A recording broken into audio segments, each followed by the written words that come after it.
Welcome back. In this video, we'll talk about the aorta and its branches.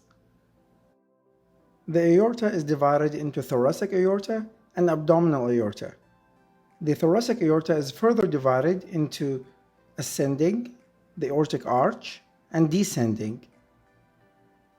Small vessels from the aortic root in the ascending part emerge to supply the heart.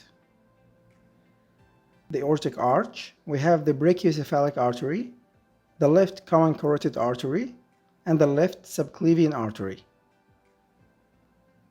And the descending aorta doesn't have any branches.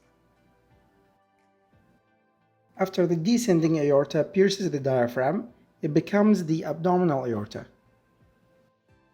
Immediately afterwards, it gives off anteriorly the celiac branch, which supplies blood to the superior part of the GI tract, which includes the esophagus, the stomach, the liver, and the spleen.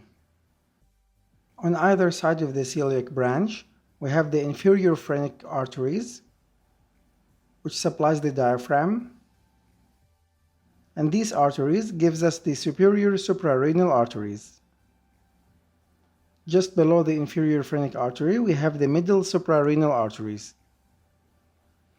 All of this is at the level of T12, so just below the diaphragm. Down further, we have the superior mesenteric artery anteriorly, and on either side, we have the renal arteries and the gonadal arteries. The renal arteries also gives us the inferior suprarenal arteries. The superior mesenteric artery supplies the GI tract from the duodenum all the way to the mid of the colon. Down further, we have the inferior mesenteric artery, which branches anteriorly and supplies the rest of the GI tract, so from the mid-colon all the way down to the rectum. The inferior mesenteric artery normally branches out at the level of L3.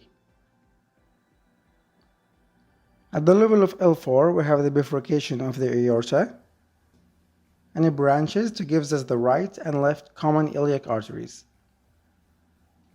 And that's basically the aortic tree. And here's a small quiz. What are the arteries that branch off the aortic arch?